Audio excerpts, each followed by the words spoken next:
Many black people are now saying that Russian President Vladimir Putin has revealed to the world that Jesus is black. It's in response to a video of the Russian president presenting an Orthodox icon to military commanders in April 2023, depicting a black Jesus. From the time of the Black Madonna and Child, the people have worshipped the image of a black Jesus. Because of the ancient reverence that was given to we Africans during ancient times, before the white society falsely denigrated and marginalized our racial image. It was not uncommon to see Caucasians worshiping a black Jesus. However, if you critically think and use common sense and look at all facts as they truly were, you would have to admit that if Jesus was real and if he was black, then that would make him the worst black traitor in world history. Given that Jesus did not intervene when African people were brutally enslaved and stolen from Africa. Jesus did not intervene when babies were being cut from the wombs of enslaved pregnant African mothers as they screamed out in agony. Jesus did not intervene when African women were being brutally raped and sodomized by the white enslavers. Jesus did not intervene when enslaved African men were castrated like animals and when they were lynched as they screamed out in agony with their dying breaths. Jesus didn't intervene when white men and white women practiced immoral pedophilia acts upon enslaved crying African children. These facts places a big hole in the premise that Jesus is real and that he's black. A gaping hole in the premise that those who insist that he's real and black totally ignores. Many black Bible believers insist that the discovery of old Ethiopian Bibles and Christian themed paintings proves that Christianity was originally the religion of we black people, and therefore makes a strong case that Jesus was black. However, in reality, the Roman Emperor Constantine and the Council of Bishops wrote the Bible and created the false religion in the year 325 AD. Christianity did not become the official religion of Ethiopia until the reign of King Ezana in the year 341 AD. That's 16 years after the Romans created the false religion. So those old Bibles and Christian paintings proves absolutely nothing at all. I thoroughly researched the origin of Christianity and its creation of Jesus for more than 40 years. And I know without a doubt that Christianity is not the belief system practiced by we Africans before 325 AD. And I know that Jesus never existed. Christianity was made by men with a political agenda, not to bring people to the word of God. The Romans' creating of the Jesus Messiah myth was actually an ingenious scam because it meant that anyone that wanted to go to heaven had to accept Jesus. It literally meant that the church held the one and only key into heaven. That's ultimate power on earth.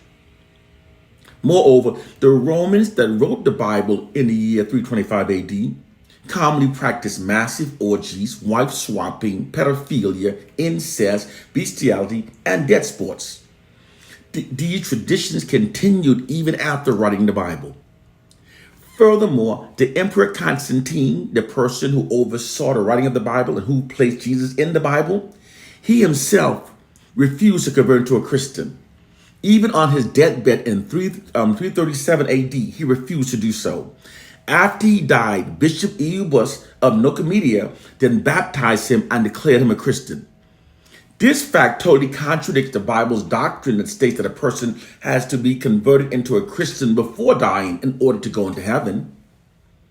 Furthermore, the fact that the person that was in charge of writing the Bible himself refused to convert it to a Christian proves that it's truly not of God.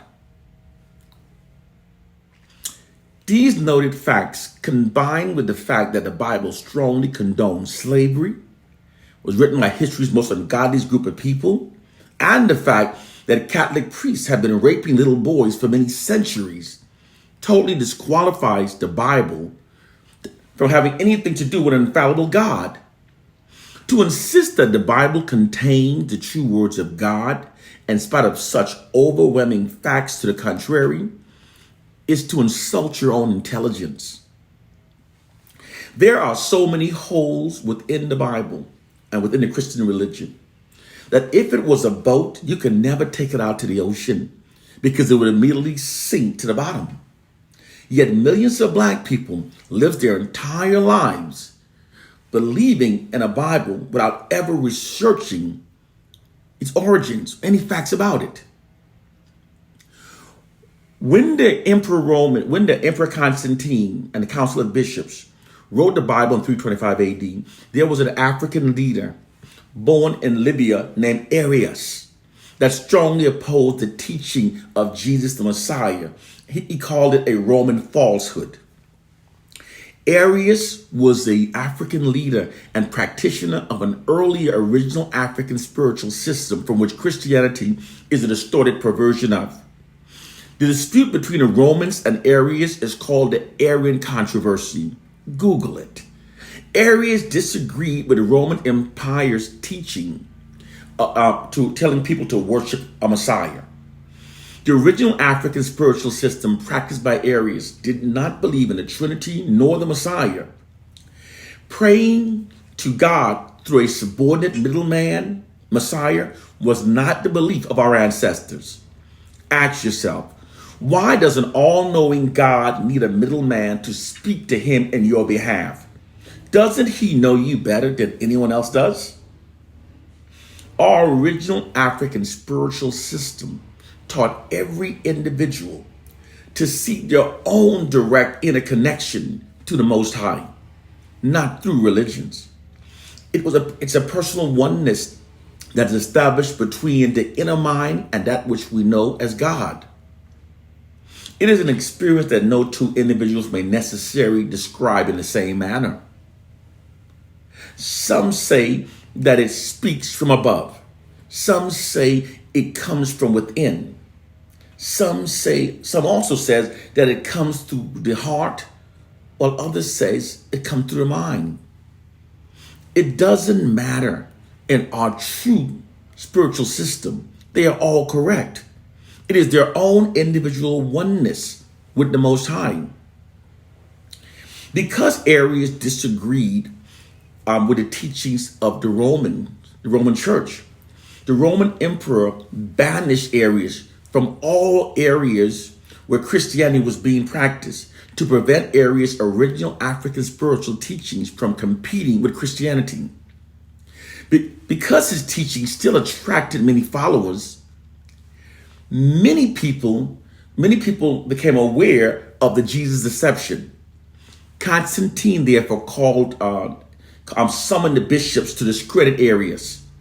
The Roman authorities shut down and threatened him with death to keep his mouth shut. They ordered all books to be burned, destroyed, all ancient writings, no evidence, no arguments.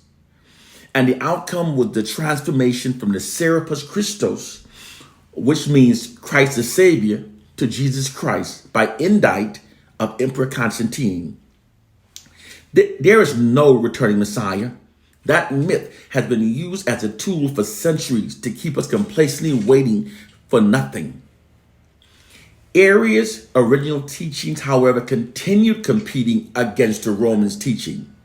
Therefore, the emperor had him put to death. Today, we Africans globally are so brainwashed by Europeans that millions of us now blindly defend the false Christian religion that a fellow African was murdered for standing up against. To emancipate our mind from white mental slavery, we must look at facts, we must critically think. Let's do so. The early white Christians' conversion of Africans into their religion had absolutely nothing to do whatsoever with saving the souls of Africans so that Africans may join them in heaven during the afterlife. This is an absolute fact because the early white Christians believed that Africans had no souls and they believed that heaven was for whites only. In fact, the early white Christians believed that the thought of an African entering heaven was as ridiculous as a dog doing so. This is an absolute fact. We must function based on facts in order to liberate ourselves. When we logically look at facts as they truly were, we can say with absolute certainty that the white enslavers' conversion of our ancestors into Christians had nothing to do with saving the souls of Africans so that Africans may join them in heaven.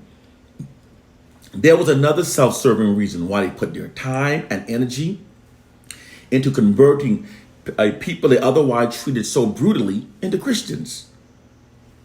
The self-serving reason was to indoctrinate the belief of a white God into their subconscious minds. Indoctrinating the belief of a white God into the subconscious minds of black people creates a profound adoration towards whiteness. This adoration is then transposed onto white people. It subconsciously happened without most of us even realizing it. This made the Africans more compliant with white dominance over their lives. It therefore made them into better slaves, and it also made it easier to colonize Africa. Millions of black Bible believers clings to their Bibles without critically thinking or researching anything. When critically thinking, it becomes clear that if the Bible truly contained the empowering words of God, it would have been kept as far away as possible from our ancestors instead of having been brutally forced upon them as it in fact was. This is proven by the fact, there's a proven fact that throughout history, oppressors never provide liberating information to the oppressed because it's against their interest to do so. The fact that the Bible was forced upon black people proves that it's not liberating information. We have to start critically thinking. The reason why there's rarely any resolve whenever a black conscious person tries to teach these noted facts to black Bible believers is because the conscious person presents documented facts, critical thinking, reasoning, and common sense. But black Christians and black Hebrews have been taught to ignore all evidence to the contrary of their religion and to stand on blind faith. This sounds very admirable, but it actually imprisons the mind. This abandonment of critical thinking skills in exchange for blind faith is why it can be very difficult to convince a black Bible believer about the fallacies within their religion, even when presenting them with hard facts and historical evidences.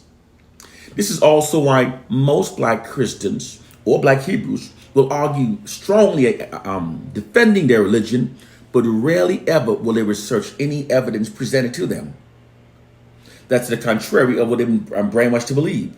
Some will even label those of us who try to show them the truth as being sent by the devil to trick them. They have been conditioned to abandon their critical thinking skills and to ignore all evidence to the contrary of what they've been brainwashed to believe. Therefore, their intelligence have literally been decreased by their religion. To try to teach the truth to a person that has renounced the use of reason, facts, and common sense is like trying to feed medicine to the dead. One love and peace.